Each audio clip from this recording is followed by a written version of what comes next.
Hello, future anesthesia and possibly future Army colleagues. My name is Lieutenant Colonel David Ward. I'm a CRNA. I graduated from Drexel University in May of 2005. I currently serve in the Army Reserve. I know that you were expecting someone there to answer your questions, and I will be available to answer your questions. Just ask your recruiter for my contact information. Your recruiter has asked me to film a short video to try to answer some questions for you by presenting to you my Army story and discussing with you ways that you can serve as a CRNA in the Army Reserve. So starting with my Army story, I enlisted in the Army as a young man in 1988. I became an Army medic. I graduated from Army Medic School in February of 1989. I was first in my class out of 356 people. I was an honor grad, which I thought meant a lot at the time, but still I was a young private, so I was still treated like a private when I went on to my duty stations. I was posted at Fort Campbell. I served in the 101st Airborne Division. I went to Air Assault School for the Army, which is rappelling from helicopters and air assault operations with helicopters, which is something the 101st Airborne conducts quite often. I later transferred to the 86th Evacuation Hospital that was based at Fort Campbell at that time. When Saddam Hussein invaded his neighbor Kuwait in 1990, I was one of hundreds of thousands of troops that were sent over, and I served in the first Gulf War. I finished my active duty in 1992 and decided to leave so that I could go to nursing school at Community College of Philadelphia, which is where I was born and raised. I decided to go to nursing school because even though I grew up in a blue-collar household and becoming a nurse was never something that I even thought of, when I got into the Army and met Nurse Corps officers, they commanded respect. They seemed like people who were highly educated and were able to obtain various postings in the Army that were respectable. So I thought about that where I never thought of it before. So I graduated from RN school at Community College in 1995. I stayed in the Army Reserves from 1992 until 1996. You have to remember all through the 90s, after the collapse of the Soviet Union, there was this thing that people believed in at the time called a peace dividend. So a lot of the military was cut back considerably, including in the reserves. So there were a lot of people looking for slots, and there weren't a lot of slots to be had. So I left the Army Reserve in 1996. I had about a 9-month break in service and started to miss it very much. When I looked around to get back in after I'd become a nurse, of course, there were no slots to be had at that time, especially for someone with just an associate's degree. But I was able to find an Air National Guard unit in Newcastle, Delaware, that was an aeromedical evacuation squadron, and they were actually very short-staffed for flight nurses. And they said that I could join as a 2-year nurse, but that I had to complete my bachelor's in order to progress in rank. So in 1997, I received a commission as a second lieutenant in the Air National Guard and went to flight nurse school. There's a lot of qualifications you have to go through in order to maintain that qualification and maintain your flight pay. So there was a lot of missions you had to fly and things along those lines, even on top of your regular 1 weekend a month and 2 weeks AT, which is annual training. So there was a lot more service that you could participate in. There were multiple missions that you could go and fly or serve in some capacity in. So luckily, I was able to travel a lot and still work as a nurse when I wasn't on various missions. I served in Panama. I went to the United Kingdom a few times. I went to the Azores several times. Went to Germany and some other places in Europe several times. Before 9/11 happened, I was part of a team that went to Kosovo and Macedonia and served there and flew missions from there. 9/11, of course, happened in 2001. By that time, I was already nearly complete a Bachelor of Science in nursing from University of Delaware, and had decided to go to nurse anesthesia school, and was making overtures towards a few schools, and actually was accepted to 2 schools, and decided to pick one of the schools for a reason I'll get to very shortly. 9/11 happened. I knew my unit was going to be activated and sent to various places.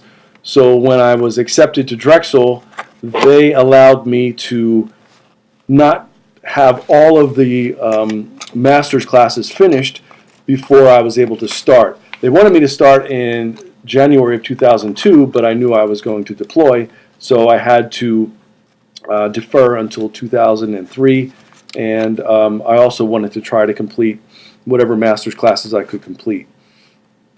So I deployed to Oman in 2002, which is a country in the Arabian Peninsula, where the Air Force was basing a lot of their theater air evacuation from Afghanistan and throughout the rest of the theater. So I ended up flying missions to several different countries in the Arabian Peninsula, and I even flew missions to Djibouti, which is a small country in the Horn of Africa, and as well as flying missions to Afghanistan. These were all aeromedical evacuation missions where I served as a flight nurse and the medical crew director.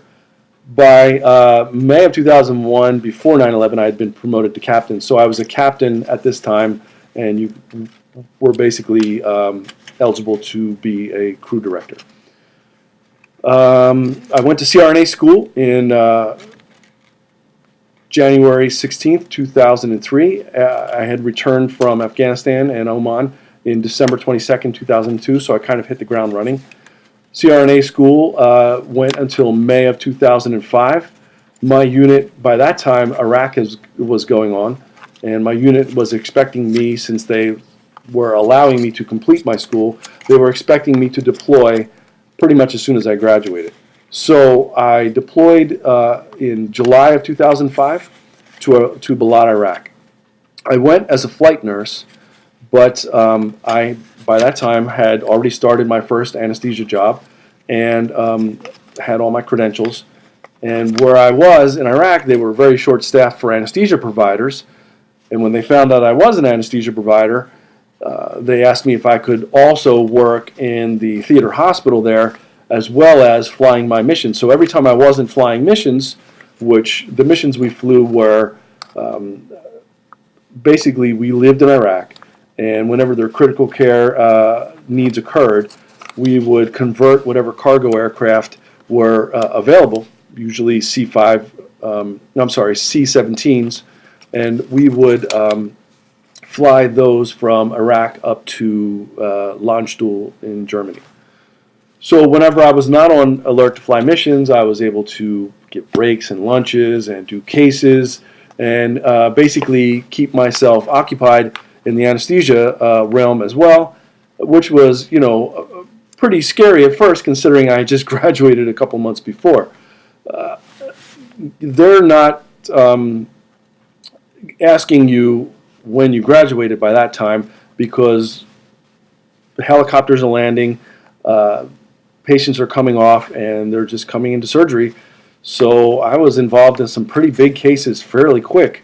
I was involved in 2 mass casualties that occurred. One, a lot of people here don't even know about. In August of 2005, the very day that Hurricane Katrina struck New Orleans, there was a huge mass casualty that occurred in Iraq, and I was involved in the response to it. Basically, there's a religious pilgrimage that Shia Muslims engage in, where they will travel to Karbala, Iraq, and go to the Imam Ali Mosque and show reverence to the Imam Ali in that time frame. So you have to remember, this was the height of the insurgency. This was before the surge that everybody talks about that occurred in 2007. The Sunni insurgents also didn't like the Shias nearly as much as they didn't like U.S. personnel. So they attacked this convoy with a series of IEDs, and 750 Iraqis were killed that day. There were a lot of casualties, and I was involved in some very big cases and a very long mass casualty. And when I was finally done and walked into the office at my unit over on the other side of the base, everybody was gathered around the television watching the TV to see the CNN coverage of Katrina, which I didn't even know happened. So anyway, I eventually left the Air National Guard in May of 2008 and went over to the Army Reserve in May of 2008. May 1st, May 2nd, no break in service. This occurred because, honestly, I was motivated by some of the things you guys are probably motivated by. I had some student loans that were still outstanding. There were some incentives that the Army was offering that the Air National Guard did not have, and they did not have a slot for me on the Air National Guard side. So I went from being an Air National Guard officer over to becoming an Army officer. So I was an Army enlisted guy, Air National Guard officer, Army officer. So that was May of 2008. I was still a captain at that time. I went to the Army's officer basic course. I was immediately promoted to 04, which is major. After that, in 2010, I was mobilized as an Army reservist and worked for 120 days at Tripler Army Medical Center in Honolulu, Hawaii. In 2011, I went to my regular reserve station, which was Keller Army Hospital at West Point, did my 2-week annual training. 2012, I went to the Captain's Career Course for the Army. In 2013, I had a bit of a pause with the Army. I was still in the Army, but I had a very big health crisis occur where I required some very big surgery, and I wasn't sure if the Army was going to let me stay in. I fully recovered. The Army allowed me to stay in. So once the Surgeon General of Human Resources Command placed the profile in my packet and reviewed all of my medical records, they said that I was worldwide deployable still. 6 weeks later, I got another mobilization order. I was supposed to go to a post down in Georgia, and then that post went away. The posting went away. It was taken over by another unit. So Human Resources Command asked me if I wanted to deploy somewhere else. I asked them what they had. They said, you could go back to Tripler in Honolulu. So I said, sign me up for Honolulu.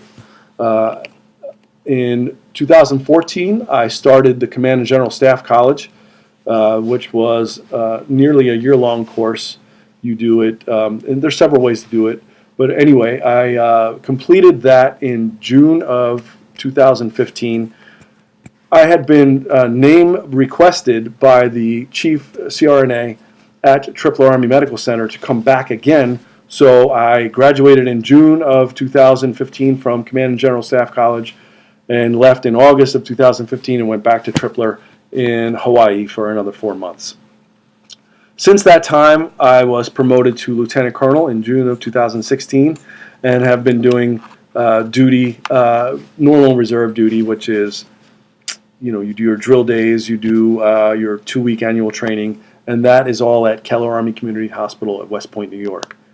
So I'm sure your recruiter has informed you of the different ways you can serve as an Army reservist. I'll just give you a quick overview. You can be in some of the field units that you hear about, like Combat Support Hospital, something like that. There are several all throughout the United States in the reserve system that have empty slots, and you would plug into one of those slots if you live close by to this unit, and you would drill when that unit drills. You would go to their drill weekends, 1 weekend a month. You would drill when you would go to their annual training when they scheduled their annual training. Usually it's in the summer, but not always. Another way to serve in the Army Reserve would be it's in a manpower, like a central repository of manpower. It's called the Army Personnel Management Center, where those particular units I was discussing, the field units who can't recruit professionals in their area, you could even be in a few states away, and you would they would plug you into that slot. You would technically belong to that unit. You could find places to drill in your local area to get your good drill days in order to meet the minimum standards for a retirement year, which is 50 points.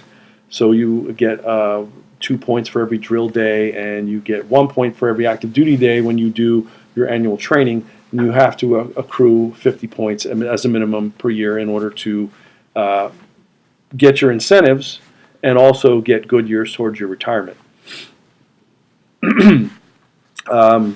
The last way to serve in the Army Reserves is as an individual mobilization augmentee, which is what I do, where you actually belong to an active duty unit, and that unit is usually a major medical center or a Army community hospital, and your credentials are maintained by the staff there. You are actually a member of the staff. You go through the whole credentialing process at that particular facility biannually, as you would at any other place that you worked.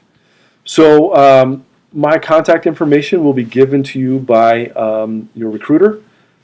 If you have any questions, I'm happy to answer them. I know that there are some upcoming events that the recruiter is planning, and myself and a few other local Army Reserve CRNAs are going to be participating in those in order to answer questions for you. Good luck in your future endeavors, and thank you very much.